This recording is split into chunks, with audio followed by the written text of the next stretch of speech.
Thank you, Whitaker.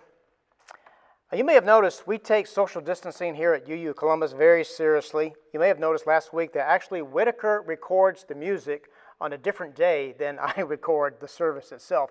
Not only is he more than 6 feet away, he's actually a day away. With our busy schedules, we just can't seem to be here at the same time.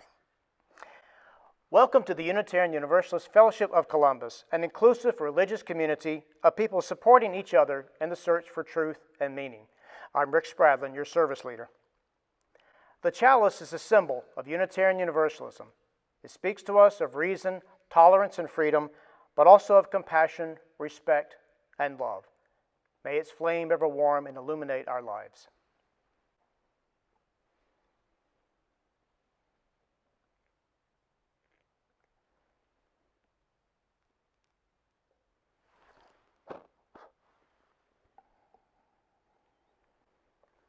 One of the ways we proclaim the vitality of our fellowship is through sharing brief and personal joys and concerns.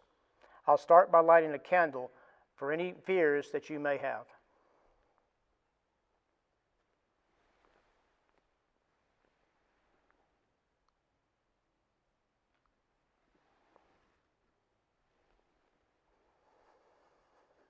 And now we'd like to light a candle for Barbara Owens. She asked for us to light a candle for her brother, who is still battling COVID-19. He was hospitalized for 10 days, but now he's home, but he's still on oxygen.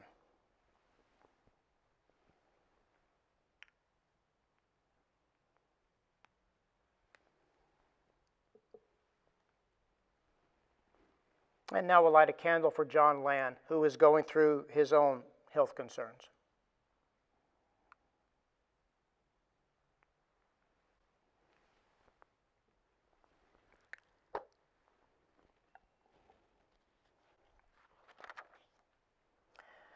And now let us once again affirm the 7 principles which Unitarian Universalist congregations support and promote. Number 1, the inherent worth and dignity of every person. Number 2, justice, equity, and compassion in human relations. 3, the acceptance of one another and encouragement to spiritual growth in our congregations. 4, the free and responsible search for truth and meaning. 5, the right of conscience and the use of the democratic process within our congregations and in society at large. 6, the goal of world community with peace, liberty, and justice for all. And 7, respect for the interdependent web of all existence of which we are a part. And now for our celebration of life toast. If you have something to drink, you can use that, or just toast with me in spirit. We celebrate life. We celebrate life with its beauty and its pain. We lift these cups in tribute to the achievements of human minds and hands, and in sensitivity to the frustrations of misfortune and heartache. Not fixing blame or credit for the outcome of chance, sensing the risk, savoring the joy, sharing it all. Knowing of the certainty of death and remembering the value of each moment, we drink our toast of celebration to this time, to the future, to each other, to the throbbing of the earth and sea and sky with life. Together, we drink this toast in celebration of life.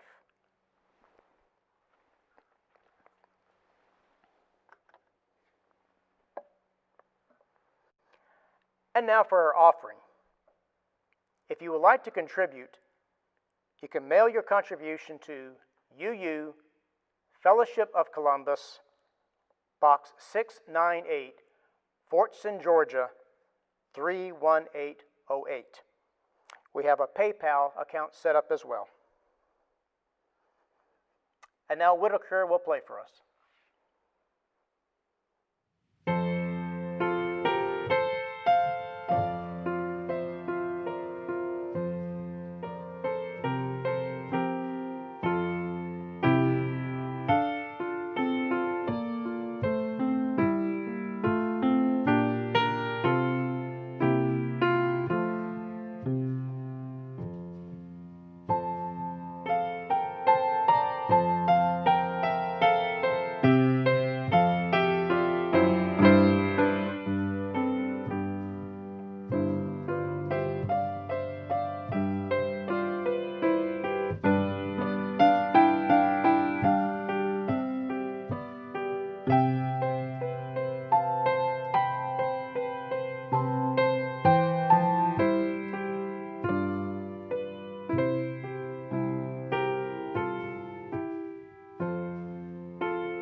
watching this recorded sermon, chances are you're one of those rare individuals who call themselves Unitarian Universalists.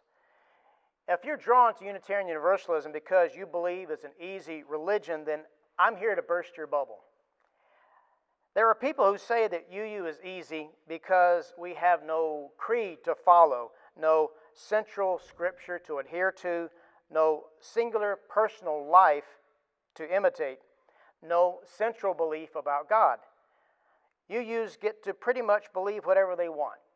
Well, most of that is true, except for that last part. UUs definitely cannot just believe whatever they want. Our 7 principles, when taken to heart and lived in their full meaning, represent one of the rockiest, thorniest, most difficult spiritual paths you could ever choose. I don't care if everyone else in your life sees you as a saint, there is no way that you will be able to follow this path without leaving some evidence of hypocrisy. Yeah, but don't despair. Any life lived well is going to be filled with hypocrisy. UU challenges some of the more childish notions of God that are so popular today. First, UUs question the idea that humanity has any understanding of God at all.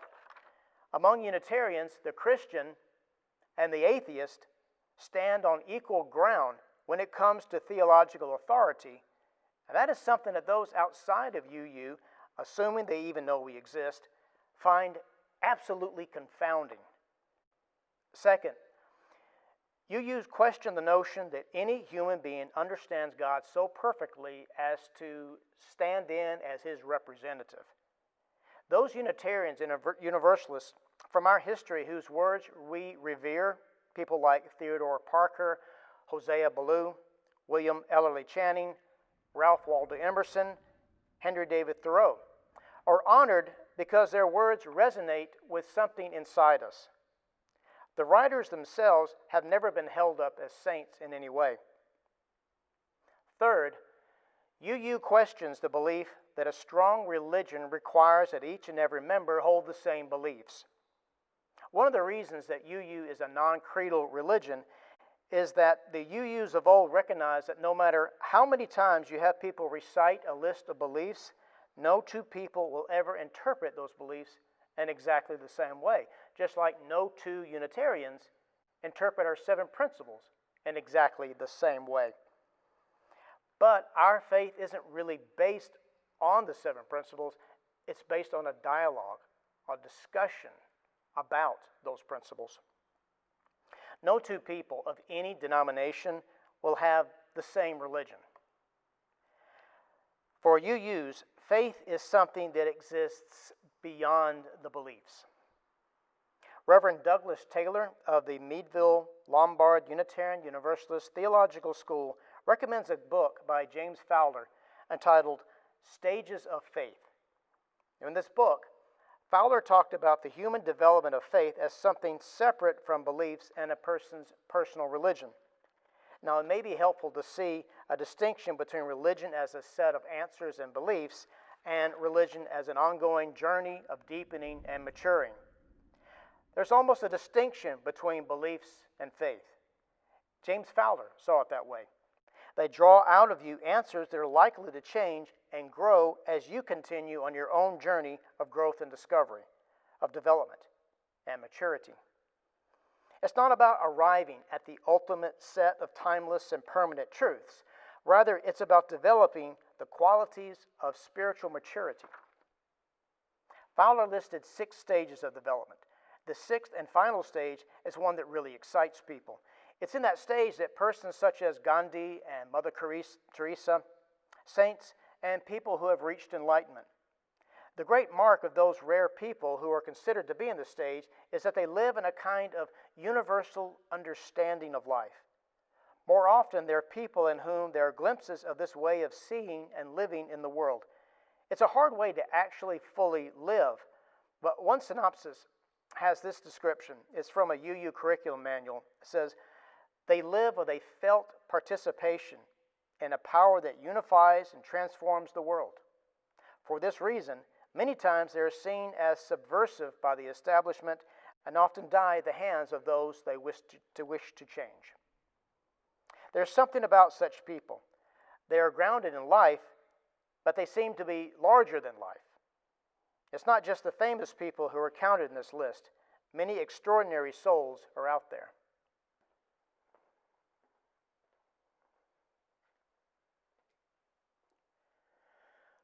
We've heard the sound of this faith before.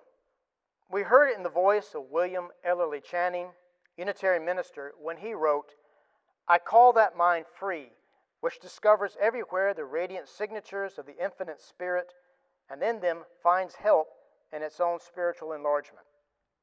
We heard it in the Transcendentalists. Ralph Waldo Emerson said, "Within us is the soul of the whole, the wise silence, the universal beauty, to which every part and particle is equally related, the eternal one." Margaret Fuller, when she said, "I accept the universe." We heard it in the words of humanists like Clinton Lee Scott. The continuing mission of human beings is to learn how to live decently together. Today we hear it in our own voices as we seek what is holy. We find it in the quiet of our hearts, in the voices of fellowship, in the work of justice, and in the wonder of nature. The sound calls us to discipline and practice and manifests itself through inward spirit and outward action. Now, but how do we know when we're growing? What is spiritual growth? Well, Reverend Rob Hardy's of All Souls Unitarian in Washington, D.C., he says that spiritual growth isn't about a vertical ascent to heaven, but about growth in every dimension all at once. It's spirituality in 3D. Growth in spirit doesn't measure one's proximity to a God up above, but rather the spaciousness of one's own soul, its volume, its capacity and size. We need souls that can take in the world in all its complexity and diversity, yet still maintain our integrity.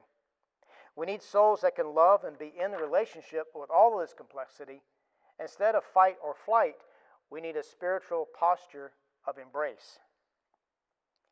Reverend Tom Chulak, in a document entitled 10 Characteristics of Unitarian Universalist Spiritual Maturity, tells us that the starting point for spiritual maturity within the UU tradition is openness. He further identifies our openness to the free and responsible search for truth and meaning. The way to begin for anyone is to be grounded in your personal faith. And the way the Unitarian Universalist tradition has done this is through openness. Other traditions may offer other avenues, saying certain prayers, doing certain practices, visiting certain holy sites. But for us, the practice we lift up is simply openness. Opening yourself up to the perspective and opinions of others. Opening yourself up to truth as you search it out. Opening yourself up to the hard work of listening to your own life. Self-awareness and a radical acceptance of others. This is a very Unitarian Universalist place to begin with. Open yourself up. Now, you see, if I were to have a more literal interpretation of things, I would try to place meaning into the thunder that I just heard.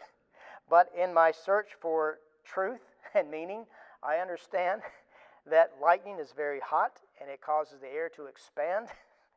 And this happens for reasons that have nothing to do with me.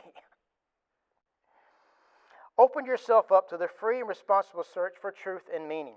Open yourself to the deepening journey of self-understanding and self-awareness.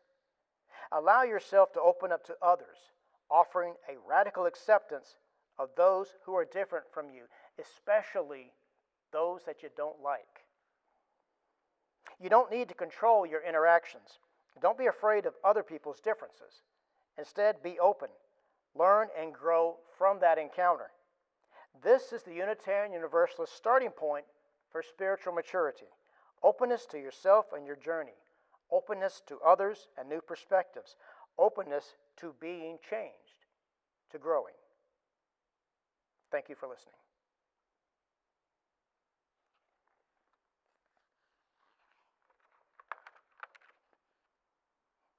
And now, before we extinguish the chalice, stay safe, stay healthy, and we'll see each other soon. We extinguish the chalice here that it might glow gently in our hearts as we leave this place.